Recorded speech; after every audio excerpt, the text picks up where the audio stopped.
before we record, because I was looking at. Good. Cool.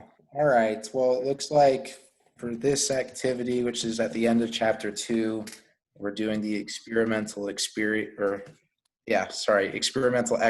on differences.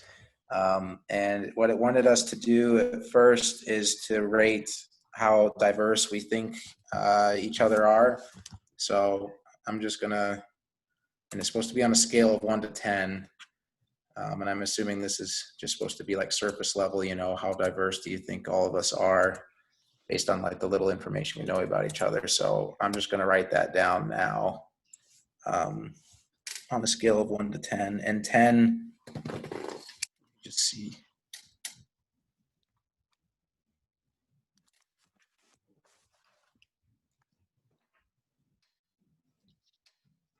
I believe 10 is very similar and 1 being very diverse.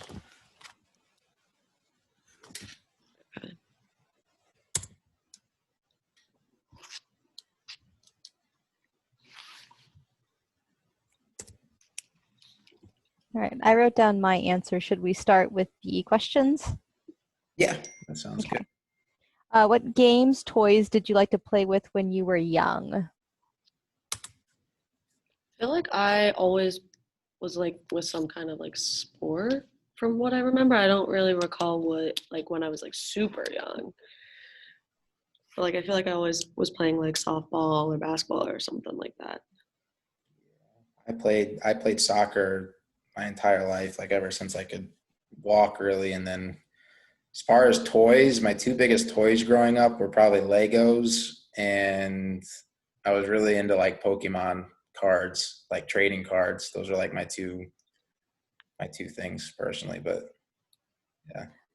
When I was a kid, I also liked Legos and Pokemon cards, which is why I still have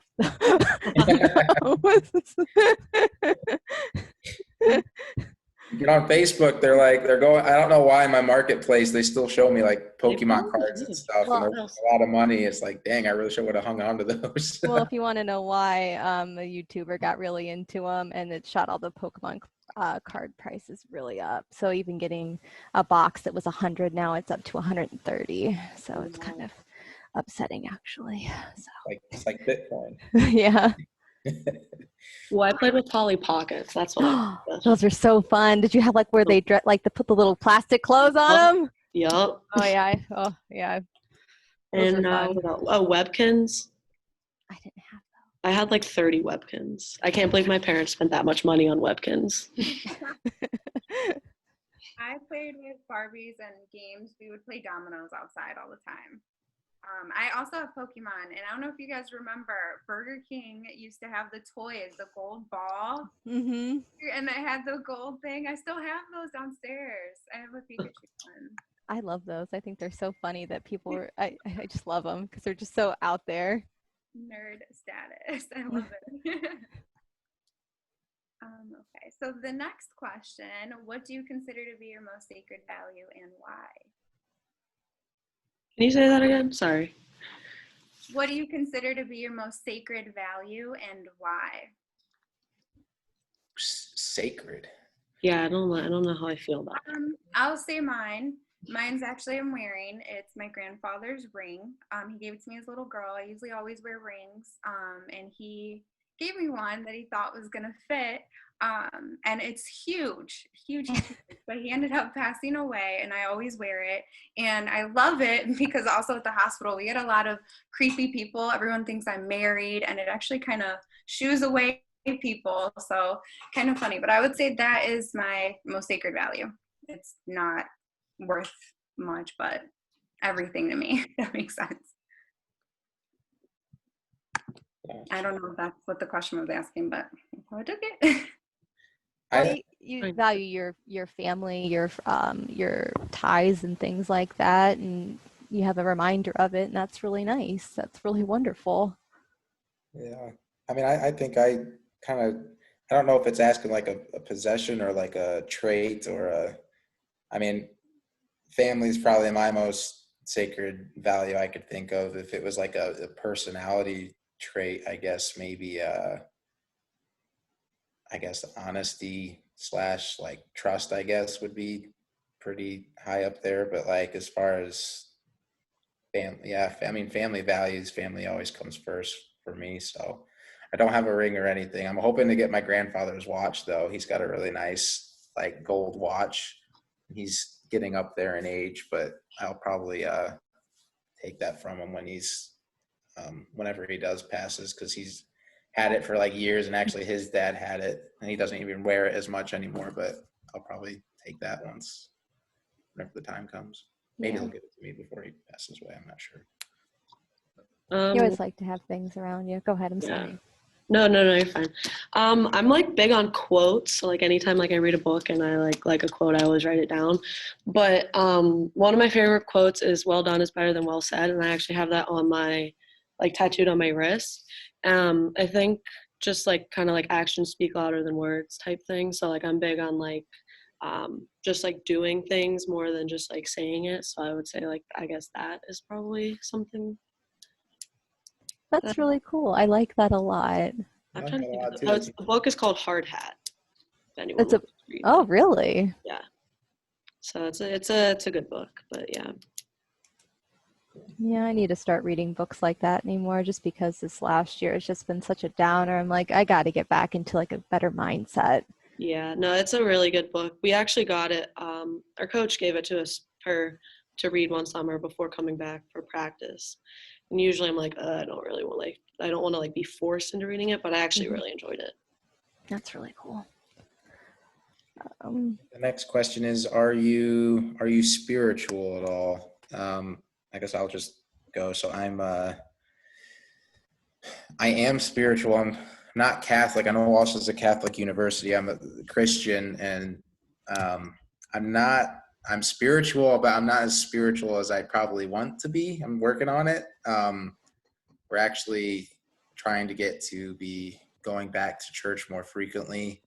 It's kind of gotten to a point now where like we would go for like Christmas and like Easter, and then like that was kind of it. And as a kid growing up, we would be going I would be going all the time with my family. So um, definitely have like a relationship and pray and everything, but don't practice nearly enough and don't pray nearly enough. So I'm going to try to, that's kind of like one of my things for this year. And my fiance and I are kind of both in the same boat with that, especially with like getting married and the significance of that in the church and everything. It's just kind of something we want to try to work on. Kind of got distracted away from it in high school and college, unfortunately, but that's just me. I've definitely like I would not say that I'm spiritual at all, honestly. Like I guess I'm Catholic. I was Catholic growing up. Like I made my first Holy Communion and confirmation and all that stuff. And then like as I got older and I came to Walsh and they almost kind of like force it down you. I like don't really know like how much I believe in Catholicism or just like the church in general. Just like past events of like priests and stuff. I'm not so sure how much I like want to believe or like have an interest in it at all, to be honest. I was raised Catholic. I went to Catholic schools actually my entire life, and I agree with you in the sense when they kind of just shove it at you, and Yeah, it makes me not want to. it makes you not want to. I remember when I was a kid, I would cry because like in first grade they told us if you didn't go to church you were going to hell, and it terrified me. So it's like I'm spiritual to a sense, but I'm not just trying to narrow it down like that is just hard to do now. Yeah, agreed. Yeah, I agree. I would say I am spiritual. Definitely was raised Christian, but I would say I'm more non-denominational. I don't believe everything's bound. I don't like the cult sense of it, where they're like, if you do this, you're going to hell. You can't have tattoos and piercings or colored hair or anything like that. I also went to a private school growing up too, but I would say I'm spiritual. I believe in God. I don't doubt that, but not strict. We kind of make it up as we go. It's definitely hard in the world we live in now with, so much information and opinions in your face. And, For sure.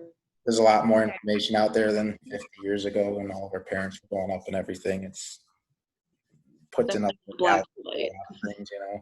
it also opens up your mind too. You know, it's not just like negative. So it's all very interesting how that all works. But so the next one is tell us a little about your family. Okay, well, like I said, I'm from the Pittsburgh area, so I've lived there all my life. It's about like 2 hours from here. I don't know if anyone's been there before. I have, yeah. But so that was like a big part of me growing up, just like we're all like Pittsburgh sports fans, stuff like that. So like that was a big part. I have a younger sister. She is actually a nurse. Oh, so I have a younger sister, my mom and my dad, and all three of them work at the same hospital. It's like 5 minutes from my house. So my sister's a nurse on the oncology floor. My mom is a pharmacist, and then my dad works in the cancer center and mixes chemo. So they're like all in that field, and I'm kind of like not. What hospital do they work? If you don't. No, yeah. They work at UPMC Passavant. Oh, okay. So I went to North Hills High School. It's about 10 minutes north of the city. But my mom went to Pitt. So her and my dad actually met at UPMC Presbyterian in like downtown Pittsburgh area. So yeah, that's about it. That's really cool. I think that's really neat. I kind of already covered this. I'm an only child. My mom and my dad, we live in Kent. I now live in Mogador with my husband and my dog. And like, I go on walks with my mom a lot because it's outside. And I see my grandma on occasion. We go on walks too outside. So I still spend a little bit of time with my extended family, but not like we would always like get together and stuff on Sundays. Everyone would, and it'd be, that'd be nice, but we haven't really done that in a long time. Hard to do that nowadays. Yeah, I would feel really horrible, especially because I do COVID testing. Like that's part of my job, so I'd feel really horrible if something were to happen. Yeah, I understand that. Wanted to give a shout out to your stormtrooper head in the background and the Star Wars guys. I love Star Wars. So I just noticed that. I just had to say something. That's awesome. But I guess for me, my family, I was an only child too. My dad is actually from England originally, and he came over here when he was like 28 or something like that. And then he got into coaching soccer in colleges. He actually was the head coach at Walsh for a period of time. I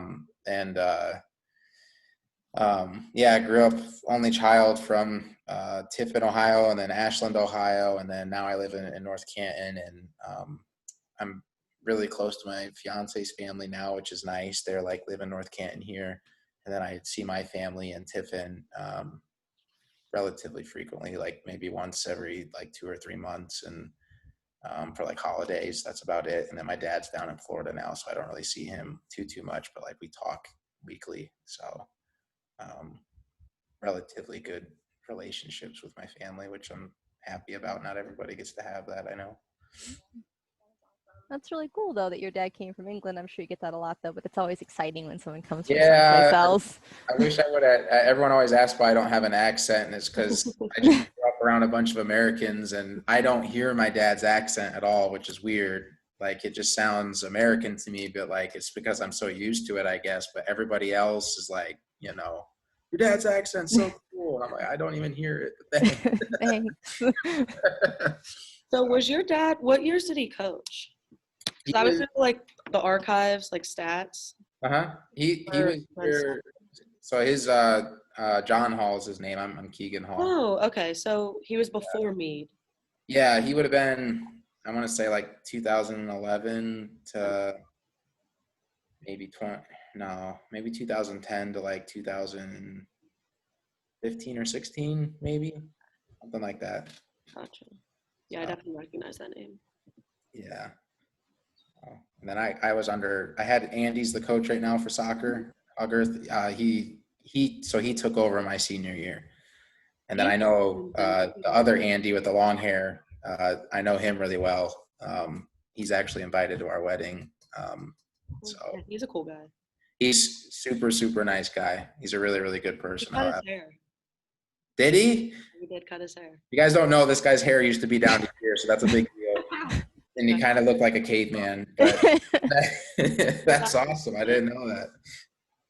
His wife must have finally got to him, but she married him with that hair, so who knows? Yeah, he cleaned up a little bit. Sorry, that was a long time. No, you're fine. I'm the youngest of three. I have an older sister and an older brother. My family came from Puerto Rico. Me and my mom are the only ones born here. Um, my sister has her MBA, I think, in marketing. She works for Social Security, and my brother's going to school, I think, for computer. I don't know if it's engineering.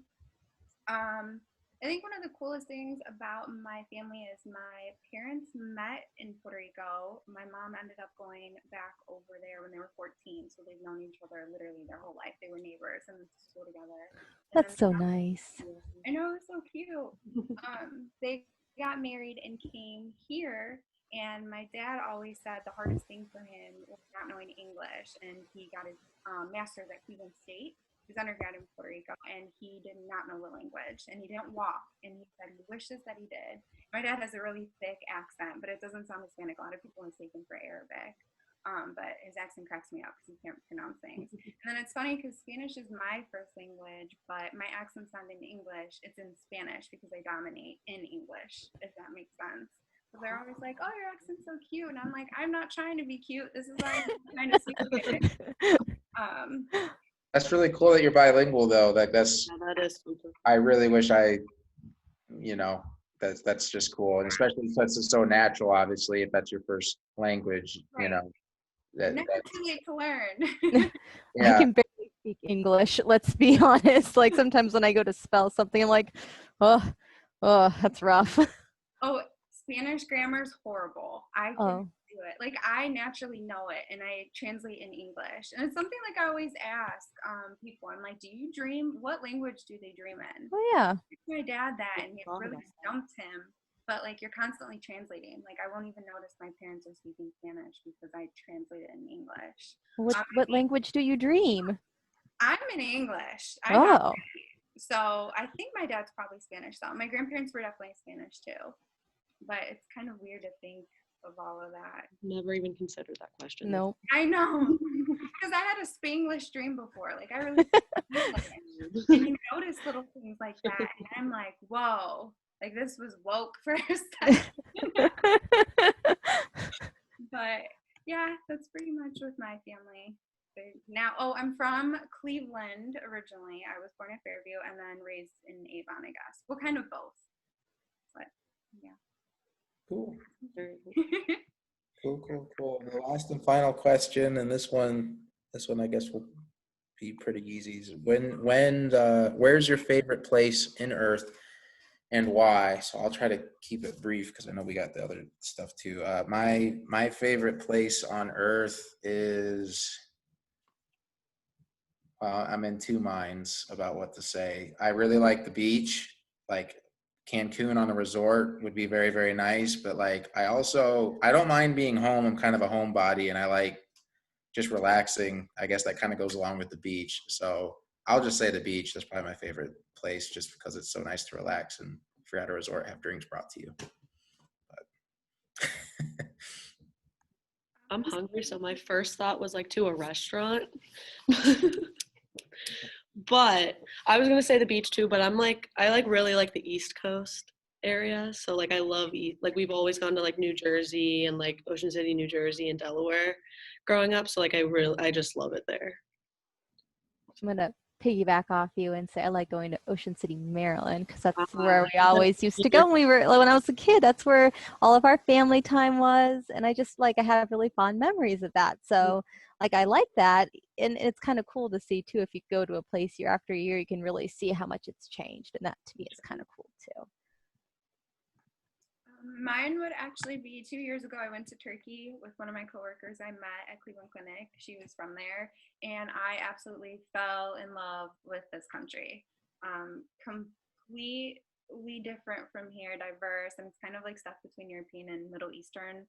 Food's amazing. It was more in the Greek. She's from Izmir, Greek side, I guess, of it, closer over there, and I want to go back. I was supposed to go last year, Yeah. and maybe this year. Don't know. But I would say that's my favorite. That's so cool. Very I love good food though, like food. Oh my God. I'm not fatty. I love food. Love food. All right. Well, I think so. What we have to do now is after that conversation, we need to see how diverse you think our group is. After that, with 1 being very dissimilar and 10 being very similar. So I guess we should probably do that right now, and then probably give each other scores. So, and I'm really sorry. I'm just gonna let you guys know I've got really bad eye fatigue, and because I stare at a screen all day, and my eyes are starting to go really blurry. So I'm just, if you guys can like add up the numbers. Yeah, no problem. I even got blue light in my glasses, and it doesn't. I can see that actually. Like you can see the It reflection doesn't from help. it. Me. Still, like at this time of day, my eyes just go to crap. So. What were? Well, I guess I'll just say I was kind of stuck on that, the way the question was phrased. Yeah. I mean, just looking at us without really knowing each other that well, I put 5 for the first one. And then after I put 6, because I still think, everyone's from everywhere. We share common values. But so 5 and 6, and then I can add them up if you guys want to tell me yours. Okay. Yeah, I said 4 and 6. 4 and 6, okay. I had 5 and 6. I had 7 and 7. I think values and everything really kind of lined up, and it's just kind of what I was looking at. First one, our average is 5.25.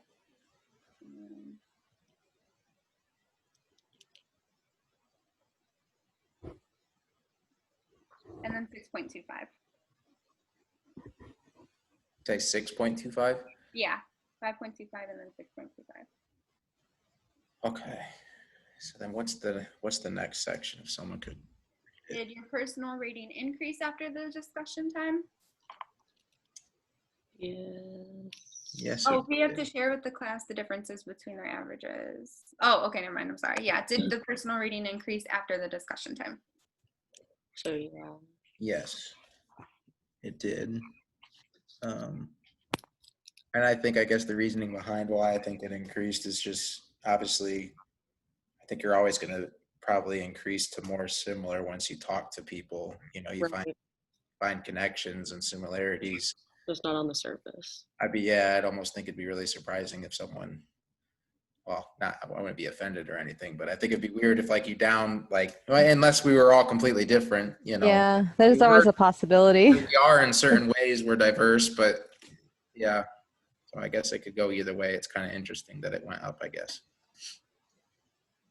I mean, I kind of, we're all in a similar program. We picked similar studies. We, chose the school. We're all kind of, it looks like same area of the United States. So I would think that we would pick up similar values from there. So that was just kind of where I was coming from with mine. Yeah. I would say same, especially because, the book talks about the surface level and then the deep level values. Yeah. Our values are overall similar. Like if you're just generalized, like family, even though we all have different families from different areas. I guess I expected it to go up. I mean, my number went up for both, and most of ours did. Unlimited minutes. I know, I saw that. Okay, I thought I was only me because I was like, Do you think what's the next? Do you think that if we had more time to discuss, the rating would have gone up, I mean, yeah. or would we have found more things different about each other? I guess I think we would have found more things different about each other. I might agree on that. I think it's natural to only talk about surface level stuff when you first meet someone, and probably a lot of those things are going to be similar. But I think if you actually this is my opinion, but if you actually dove into a lot of things, we'd probably find maybe more differences. Not that differences are bad, it just makes people unique, Yeah, I think it could go either way. I'm picturing the iceberg, Yeah. deeper you go, yeah, that's just what I was picturing throughout this whole The conversation. dark place below my water. No, I'm just kidding. So Depends, because if we were like in the work environment, we might find more similarities the more we talk, because we all Right. might hate the same thing. And it's, you know what I mean? Yeah, I like that. boss, no. Right. You're patient. I think it just depends, like, just on how you're analyzing it, I guess. I think it would kind of go up though, like if it's generalized. Yeah. Because Yeah. in the end of like behind skin and bones, or behind skin, like we still have, we all have a skull in the deep level, if you think of it like that. True. I'm probably overthinking that though.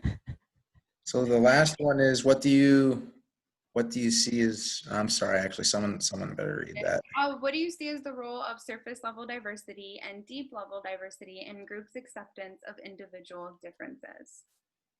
It's kind of a loaded question. I don't like it. That's hard to, Okay, let's dissect this a little bit. the role of surface level diversity and deep level diversity in a group's acceptance of individual differences. So when a group is accepting individual differences, what does surface and deep level? So I guess if there is an acceptance of deep level differences, that's probably, I guess in a professional setting, I'm just thinking of like a team meeting where you're trying to decide if you're going to do something one way or another, and there's a disagreement. What do you see as the surface Yeah, level? I'm kind of thinking of like a sports team, like if those deeper level differences aren't like accepted by the majority, or they're like very like off the spectrum of what is accepted, then that team's not going to perform to their highest. Like they're going to kind of be resistant towards that if it's an individual or like a couple individuals. I don't know. I feel like as like maybe a season goes on and you're just getting to know people, like, yeah, that's fine. And then as you kind of get to know them, if those values or differences aren't accepted. Well, there are people who I've worked with who have said very concerning things to me over like, a period of time. And I'm just like, just bury that down deep so that I can continue to work with them and get And my also, job done. yeah, it's also like a personality thing. Like a lot of people, like I would probably react the same way, but like a lot of people aren't gonna react. Like, you know what I mean? Like they might blow up and make a scene about it, or they might just put their head down and work. So One thing I just kind of thought of is that if you're talking with someone in a group or whatever, and on a surface level, you might disagree with people. Maybe you don't like how they work or like how they're acting or how they send emails or something. But then maybe once you get to a deeper level about their family, where they're from, what they care about, maybe you start to be more accepting of how they act the way they are, maybe that's kind of how the surface and the deeper level. or like the circumstances that, Yeah. I don't know. Surface level is more, it's not feelings and your thoughts. It's more like concrete, your education, Right. your ethnicity, things like you would actually stereotype against someone. And then the deep level is more like you said, the values, the personalities, your work ethics and stuff like that. I would agree with all you guys. I think you hit them all. Oh, it says demographics reflect more the surface level. So yeah, still Yeah. the same thing. That's true. Well, cool. I mean, I think that's pretty good. What do you guys think?